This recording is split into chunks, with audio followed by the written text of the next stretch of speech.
Okay, so Keith, we've got our post set here. Now we're going to go back and put our top rails in. So when we were setting these posts, what we did is we're set these up for the 1584 solar security fence.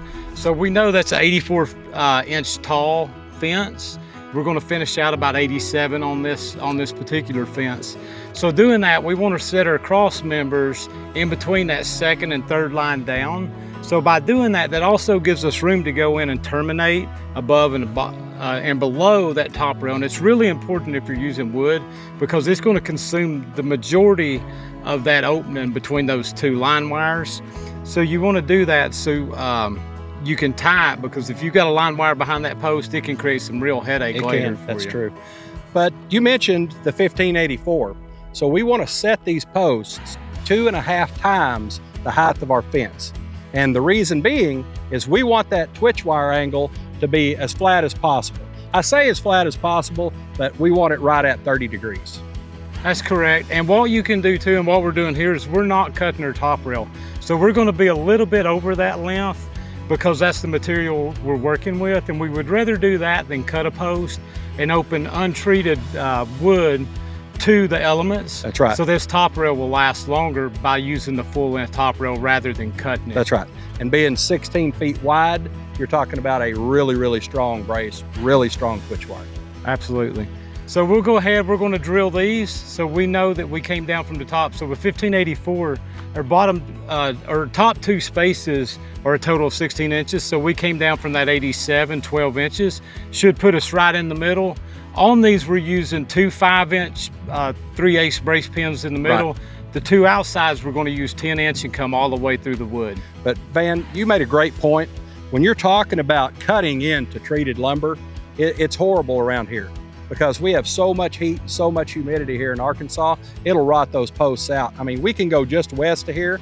I can show you DOT fence that has notches in it, and those cross members that fell out. This brace pin system is the way to go, in my opinion. It is, and part of the reason we're using brace pins, it goes all the way through this post, because I have seen these posts rotate. If you get over tension, or you take a hard impact on the fence down the line later, it can rotate that post. If it rotates, it'll kick that out. Having a brace pin that extends from the top rail into the post helps prevent that post from rotating and kicking your top rail out and having a failure on the fence. And we've already measured down. We've got our post set. We know where our cross members go. So let's get those pins in. All right, sounds good. So like Van mentioned, we're going to use a 3/8 inch drill bit. And you can see it's quite a long drill bit, but that comes into play when we're drilling all the way through our corners.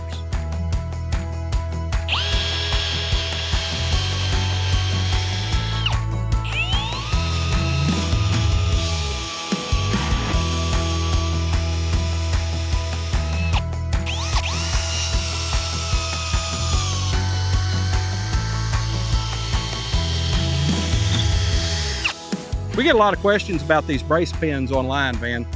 People ask what we're using.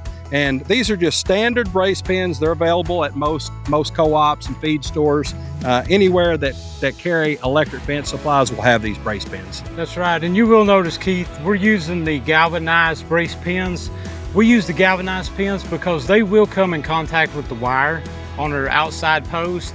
We leave some of this pin exposed for twitch wire. So we do want galvanized. That way we don't get corrosion on our twitch wire as that comes through. That's right. No need to accelerate the corrosion on that fence. Absolutely.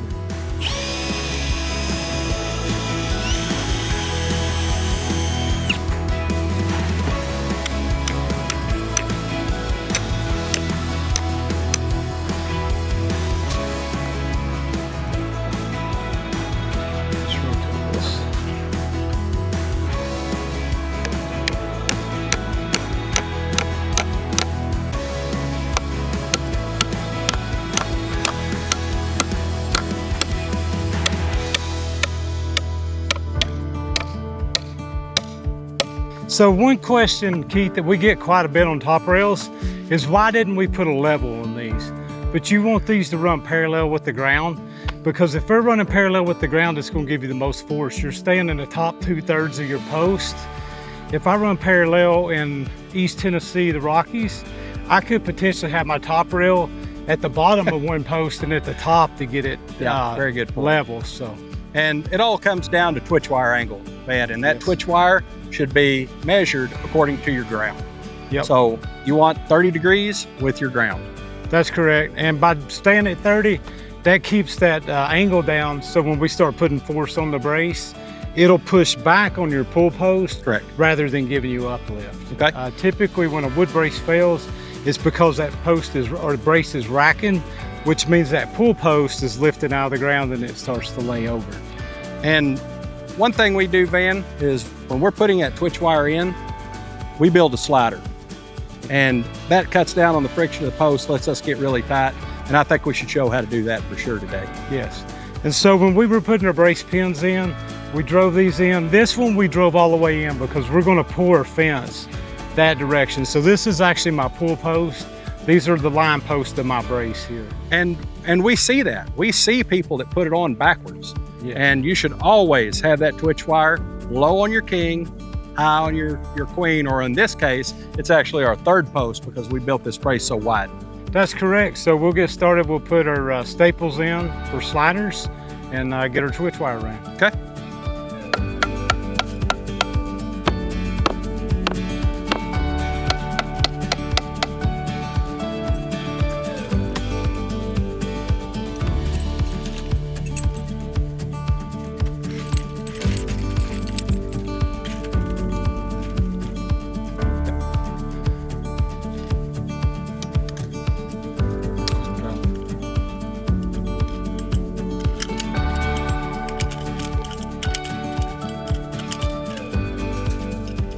I can hear it creaking. All right, that looks good, Keith. So we don't Looks have to good. get this super tight. So a lot of times we'll see people really tighten down on this twitch wire, but you don't have to because it's going to tighten up as you put force and this starts to lean a little bit. That's right. So it'll tighten up even more. But that's why we use 200 kpsi Beckart smooth wire. Yes. It's not going to stretch. It's Right. going to hold its tension no matter what.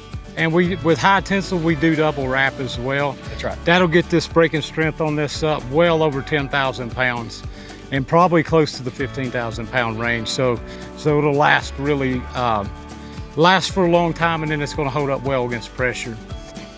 You'll notice too, we did something a little different. We see a lot of double H braces where you've got double twitch wires, then run from the center up.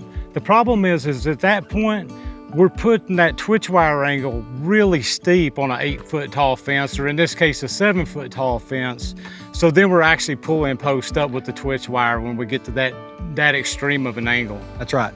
When you exceed 45 degrees, you start to create lift. So then you're causing that brace to fail before it ever gets a load on it.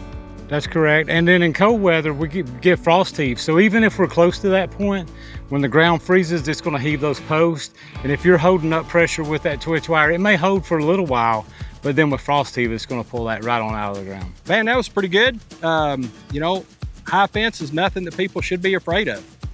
Take a little bit of time, get a partner to help you.